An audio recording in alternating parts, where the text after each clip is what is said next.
Conexão Campo e Cidade do Ar. Alessandra, boa tarde. Boa tarde, João. Tudo bem? Muito bem. O dólar oscilando é o seu assunto, mas hoje eu quero te mostrar uma tela, que é a tela que é o destaque de todas as mídias, que é a decisão do Copom de ontem à noite, e nós vamos mostrar aqui como ficou a taxa de juros, ou seja, a Selic. Aquela taxa que a gente nunca pratica, né? Os bancos pegam entre eles e a gente paga um juro cavalar. Temos a tela, Pedro? Por favor? Sim ou não? Senão eu vou para a Alessandra. Põe na tela. Ah, tá aí. É isso aí. A taxa Selic, a reunião do Copom de ontem, né? Ela veio descendo de 3,75 antes de maio, aí veio descendo e agora 2. E, portanto, qual é a tradução desta tela? É, Alessandra, aqui, juros reais, né? Abaixo de zero. Exatamente, João. Aquilo que a gente comentou aqui no Tempo e Dinheiro ontem, de que com essa taxa básica de 2%, quando a gente coloca a inflação aí, por exemplo, a poupança está dando 1,5%. A inflação já está 1,65%. O IPCA dos últimos 12 meses está 2%. Quer dizer, botar dinheiro na poupança vai ser perder dinheiro. Esse é um dos reflexos. Esse é o único reflexo negativo, na verdade, dessa taxa básica de juros mais baixa. Mas, de modo geral, conforme a gente explicou ontem, essa redução que já era esperada pelo mercado, de 2,25% ao ano para 2% ao ano, na taxa básica de juros no Brasil, de modo geral, ela é muito positiva porque ela é uma expectativa e é uma ajuda que o governo pretende dar para que os empresários invistam no setor produtivo e também a esperança de que os bancos baixem os seus juros que praticam na hora de conceder o financiamento para o cidadão. Esse é o principal ponto, né, que a gente tem que destacar a partir daí. Mas como não fica atrativo colocar dinheiro em poupança, em CDB, em renda fixa, tem muita gente correndo para a Bolsa. E esse é outro efeito que a redução da taxa básica de juros traz, que é uma valorização da Bolsa, Bolsa de Valores, mercado de ações. É isso que está acontecendo hoje. Sim. Hoje a Bolsa, então, sobe, não só pela questão dessa redução da taxa de juros, mas também naquilo que eu vinha dizendo, acompanhando os balanços das empresas que vêm sendo divulgados.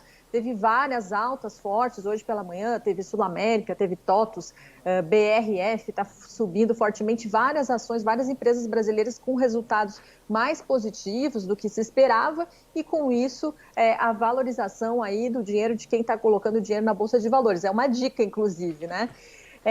Vamos falar do dólar. Qual a relação que esse juro tem com o mercado do dólar? O dólar hoje está subindo. Por quê? Porque a expectativa dos economistas é de que o real realmente tem um desempenho inferior em relação a outras moedas emergentes, porque é comum acontecer isso quando ocorre o corte de juros, né? Porque o dólar, quando o juro baixa, fica menos atrativo para o investidor estrangeiro botar o dinheiro aqui. Então, menos dólar aqui, a cotação do dólar sobe. É isso que está acontecendo. Essa é uma das influências no mercado do câmbio, é por isso que o dólar está aí em 5,37, chegou a bater hoje pela manhã.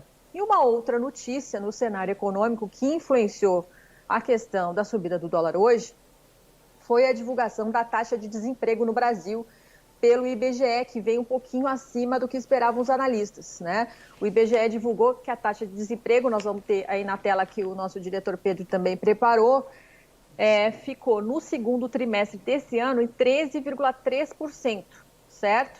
É a maior taxa aí de desemprego dos últimos 3 anos, realmente um dado que foi bastante preocupante. São 12,8 milhões de pessoas desempregadas e um fechamento de quase 9 milhões de postos de trabalho. Esses dados são da Pesquisa Nacional da Amostra de Domicílios, o PNAD, né, que é divulgado pelo IBGE, o Instituto Brasileiro de Geografia e Estatística.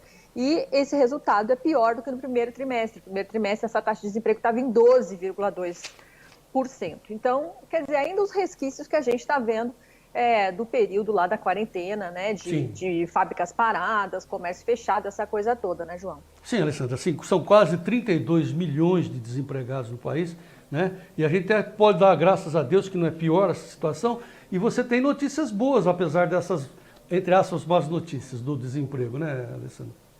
Exato. Curioso é que esse dado do IBGE, ele fala do segundo trimestre, né? Então, nós estamos falando aí de abril, maio e junho. Hoje saiu um dado da Fundação Getúlio Vargas, né, da FGV, que é o chamado Índice Antecedente de Emprego. E ele mostra a terceira alta consecutiva. Na verdade, então, ele mostra que em julho o mercado de trabalho está voltando, né? Por isso que nem tudo é notícia ruim aí no mercado de trabalho. O índice esse da FGV subiu 9 pontos, chegou a 65,9 pontos, e segundo os economistas da FGV, é sim um sinal claro de recuperação do mercado de trabalho. Agora, eles alertam, claro, que ainda estamos num nível bem mais baixo se comparados à média histórica, porque, segundo eles, muitas empresas ainda com cautela, esperando para ver o que vai acontecer com a economia, né? com as reformas, com tudo que a gente vem noticiando aqui, para que eles possam retomar as contratações.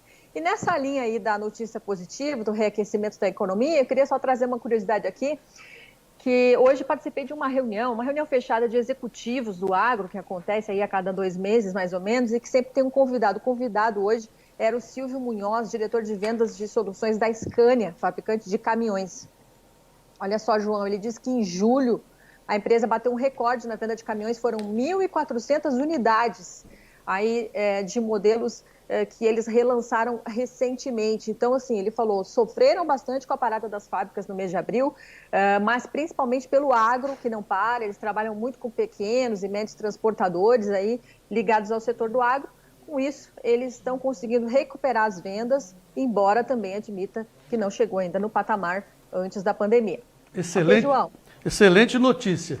Você vai voltar no segundo tempo trazendo dados do Itaú BB Agro, né? Que vai falar das influências dessa recuperação da economia no agro. Essa é a sua segunda volta, mas o mais importante vai ser amanhã, quando a Alessandra vai comparar e vai indicar as melhores aplicações do agro para os investidores, depois que a taxa Selic caiu a menos zero aí com essa taxa nova que nós temos, né, Alessandra? É isso? Exatamente. Amanhã a gente vai ter essas recomendações aí de investimento em tempos de taxa Selic em baixa.